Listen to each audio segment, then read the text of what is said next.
In our last video, we explored the category of things we refer to as knives, focusing on features that contribute to their inclusion in the category.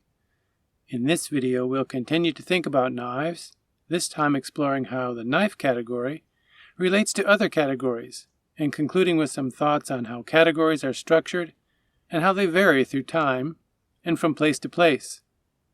When we introduced categories in video 4, the categories we considered were subcategories of other categories, with one category fitting completely within another. Is there a category, other than things, that all knives fit into? Let's take a look at the things we've identified as knives and try to figure it out. Let's start with this. This knife is a toy, and though there are other toy knives, all knives are not toys. A lot of other things are toys, but they are not knives. These knives are tools. They fit within another motley collection of things that we use to build and repair things.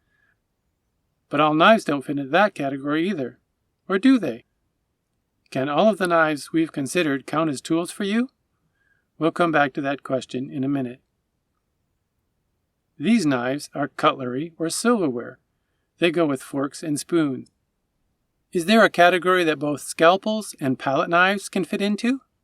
How about implement? If so, they fit in with a range of other objects, like this farm implement. Maybe the pizza knife and the pastry knife fit there too? Maybe they go better with these things and could be classed as utensils.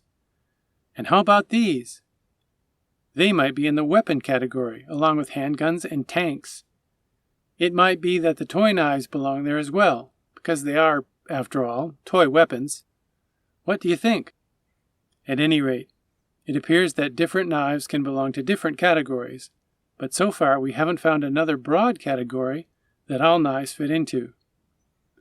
While the relationship of animal, collie, and dog looked pretty straightforward, the relationship of knife to the categories we've just considered is far more complex. Let's first take a closer look at the more clear-cut categories of toy, weapon, and cutlery.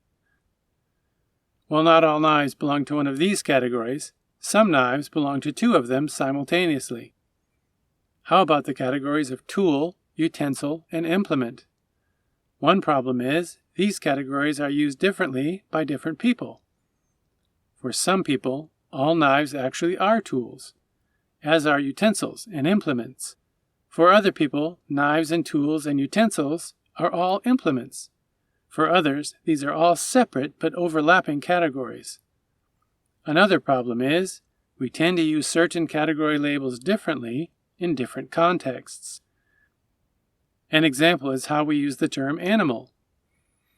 If I showed you this group of objects and asked you to separate the plants from the animals, you would understand exactly what I mean and sort them out like this.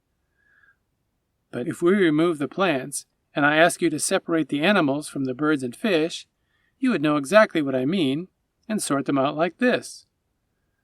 What just happened? Did half the creatures on the screen stop being animals because the plants went away? Only kind of. It's not a question of ontology, but of inference. The word animal has more and less restrictive senses, and we know which one to infer from the context the word is used in. The same may be true of words like tool and utensil. What's more, there is evidence that we feel a little bit ambivalent about the status of some of the things we classed as animals. We tend to feel that the warm-blooded and furry land dwellers are more truly animals than the cold-blooded or ocean-dwelling creatures, which, let's face it, are kind of fish-like. The same thing with birds. We identify them more as real birds when they're small and fly around. Birds that walk or swim instead of flying are just not typical. There seems to be a scale of animalness, which is reflected in the way we categorize these things in different contexts. Some things are always animals, other things are never animals, and some things are sometimes animals. An interesting thing to think about is where people fit in this scale. Are we always animals, or never? Or do we fit, at least from the perspective of linguistic categorization, with the birds and fish? Another interesting aspect of this category is that any animal is a better fit when it is alive. Like toy animals, dead animals are only kind of animals, and as time goes by, become less so. By the time they are eaten, we sometimes forget that they were ever animals at all. Having considered some of the other categories that knives might be part of, let's take a look at some of the categories that the category of knife bumps into. In other words, some of those categories that share many of the features of knives, but which we distinguish by referring to with different words. The main point we want to make about these is that though the typical members of these categories are clearly distinguished, those on the edges can often belong to one category or the other, or to neither, or to both. In other words, quite often there are not hard and fast boundaries around linguistic categories, but rather transitional areas. Often, people do not agree on which category those boundary items belong to. If categories have edges, even if they are fuzzy edges, do they also have centers? There is some evidence, including what we just observed about knives and animals, that suggests that they do. Where the center of a category is, though, is an elusive thing to try to pin down.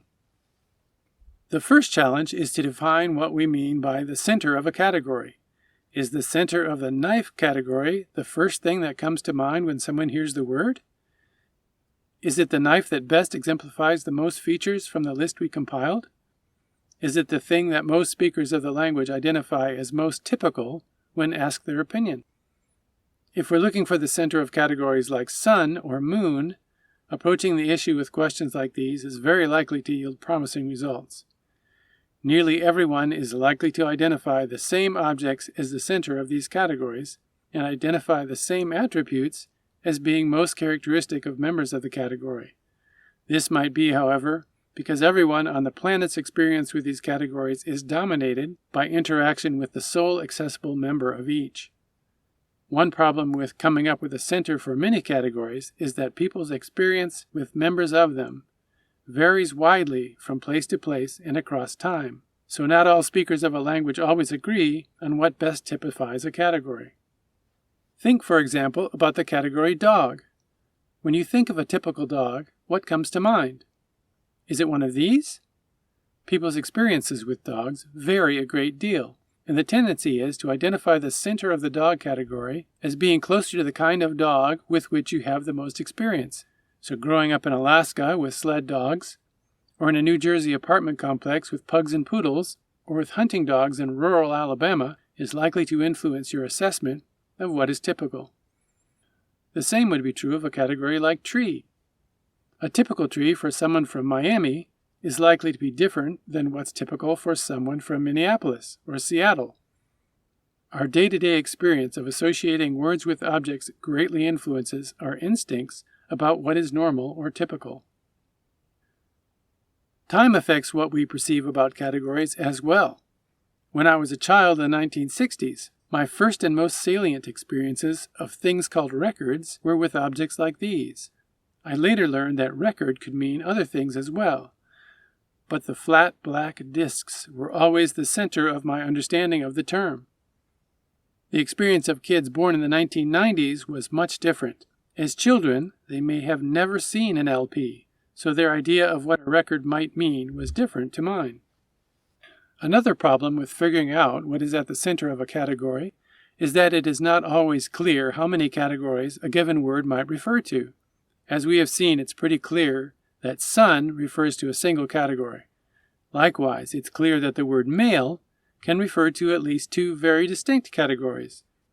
It is only a historical accident that letters and packages on the one hand, and armor made of linked rings on the other, are called the same thing. These are clearly two distinct categories, and trying to come up with a center common to them both is futile.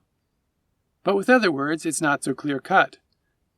For example, the meanings of the word staff have a common origin, and it's not too much of a stretch to see how a group of people who support a person in their work and a stick that supports a person in their walk might be semantically connected. For most people, however, the group of people is no longer perceived as an extension of the stick. These are two separate categories, each with a different center. Does the category knife have a single center, or do you feel like there are two? a knife that cuts, and one that spreads. Finally, a danger in identifying what most centrally characterizes a category is the temptation to insist that the central meaning is what the word really means in all contexts. It should be clear by now that this is fallacious reasoning, and it will become clearer as we continue through the series. As we have seen, categories that share a name contribute to the ambiguity inherent in language. Our capacity to stretch what category names can refer to contributes to that as well. The tendency of natural languages to employ both of these strategies may seem counterproductive, as well as rather frustrating when you're trying to learn another language, but in reality provide natural pathways for languages to adapt to changing environments and, as we shall see, provide opportunities to use language creatively. To sum up, the words we use when we communicate designate categories of objects, ideas, actions, or attributes, the members of which share certain features. While native speakers of a language generally agree about the category that most things belong to, they may not agree on where the boundaries lie or where the center is located. Usually, though, this doesn't create insurmountable difficulties to understanding. As we have seen, relationships between categories can seem pretty complicated as well.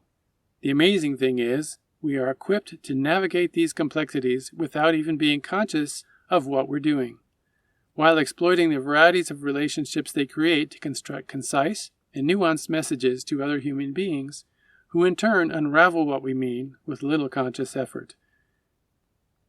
In the next video, number 7, we will once again consider inference.